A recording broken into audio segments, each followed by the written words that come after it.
kayo, ano bang mas bet nyo, ito or ito? Parang tinignan ko, parehas lang naman na nakita ko, meron akong both. So another episode ng, kaya ginagawa ko itong video na ito para mapanood ko sa future. Isa ka rin ba sa crinkles lover? May dalawa ako ditong crinkles. Ayan, siya.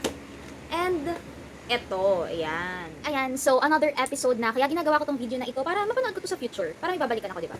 So, isa ka rin ba sa crinkle lover? Ayan, meron ako ditong dalawang crinkles. And nahilig ako sa crinkles nung ako 6 years old or 5 years old. Basta natatandaan ko yun, girl. Pupunta talaga ako sa tindahan para, bili ako ng bili, parang piso isa nun, or 5 piso, 3 piraso, ganun. Or hindi ko na matandaan, basta ang tagal. Tapos, syempre, favorite ko, tapos bili ako ng bili, siguro 5 pesos, tapos 10 pesos, tapos in the other day na naman, ganun uli. Tapos, as in, tingi-tingi lang ako nun kasi bata pa ako nun, girl. Tapos, syempre, lahat ng kagustuhan ay may katapusan. So, nasawa ako. And neto lang nung nagkaroon ng OSID dyan sa kanto namin. Merong ganito, girl. Tinry ko. Ay, hindi pala yun. Una muna sa supermarket na to. Sa supermarket na ito.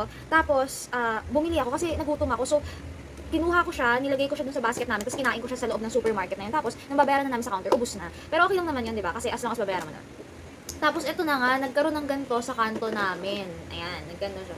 Sige, ipakita natin kasi masarap naman eh.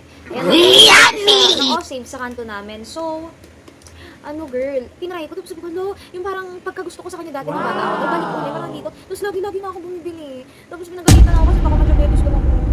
Alam niyo ba, brown sugar lover din ako. And, wait lang, baka may pumasok. Kasi ingay, hindi to maintindihan. And, ayun na nga, pinaalis ko siya kasi hindi niyo maiintindihan nung sasabihin ko, nandyan yun. And, ayun na nga, addict talaga ako dito, as in, straight week, siguro third week, or hindi ko alam, a month na siguro, lagi ako bumibili nito, as in ako nakakaubos ata sa kanila. This is worth 31 point something cents. And yes, nahawaan ko na rin ng aking tatay. Gusto niya rin to, favorite namin. Pero may iba daw siyang gusto, hindi yung ganito. At eto nga, nabili ko to sa bayan, sa Novaliches bayan, ito yung gusto niya. Pero girl, dati ata, nung bata ako, ito yung gusto ko din. Ito yung binibili ko, ito ata yung piso isa, or hindi ko na lang, basta ganun yung presyo niya. Pero nabili ko siya ngayon, magkano ko ba ito nabili? 50 pesos? Oo, 50 pesos ata ito, ilang piraso? Walang nakalagay. Basta ganun, kung i-compare ko sila ngayon, hindi ito masarap, ito yung masarap. Hindi ko alam bakit, ayan bago yan, hindi ko pa yung binubuksan, ito din. Hindi, ito kasi, ibebenta ko ito sa tindahan, kaya hindi ko ito bubuksan. Nakita ko, meron akong boat, so sabi ko, ay, gagawin ko nga ito ng video, para kapag, kapag tanda ko, makita ko, ginawa ko ng video yung crinkles, ang cute naman. Baka kasi in the near future, malay mo may other ilabas na naman. And share ko lang, kasi, di ba sobrang kaadikan ko dito ng bata ako. So, yung tatay ko, binilan ako ng crinkles sa bakery, yung malalaki, ayoko, iba yung lasa, maarte kasi talaga yung panlasa ko, hindi ko rin alam bakit. Tapos, another thing, tandaan mo to, Hana girl.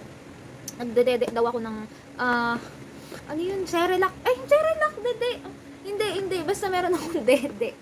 Tapos, gusto ko yun. Tapos one time, naalala ko to, vivid pa talaga sa aking memory. Totoo, hindi to joke na girl. Na, parang pagkatikim ko ng gatas, parang ayoko na yung pagkagano ko, parang nag-iba yung lasa. So, sabi ng nanay ko, nag-iba daw sila ng bra. Ay, hindi, kasi, eto ang pangit. Ang gulo na ng pagkakwento ko, kasi daw, merong milk na 4 ages, parang, 3 to 5, ganun. Basta ganun yung range ata. Tapos, 6 na ako. So, nag-iba na yung brand na bibili nila sa akin. Tapos, ending, ayoko yung lasa. So, hindi na ako nagatas from that day. And yes, pero ayun, kayo, ano bang mas bet nyo, ito or ito? Parang, tinignan ko, parehas lang naman. And, ayan na nga, naputol ako dun sa last kasi last na yun. Parang na-reach ko na daw yung maximum chemical. So, ayan na nga, ayan, kung kayo, anong mas bet nyo, ito or ito? Parehas nga lang naman sila. Pero ang napansin ko here, orange, syempre. Tapos ito, yung pinaka-logo niya is light brown siya. But with this one, black siya, hindi siya orange. Black ba to? O black siya, yellow, tas red. Tapos ito yung pinaka-logo niya is dark brown. Wait lang sila kami. Pero kayo, kung ano sa inyo? Yes. Kung magkaroon ng ganito in the future, i-video mo rin, dugtungan mo ito. Hi!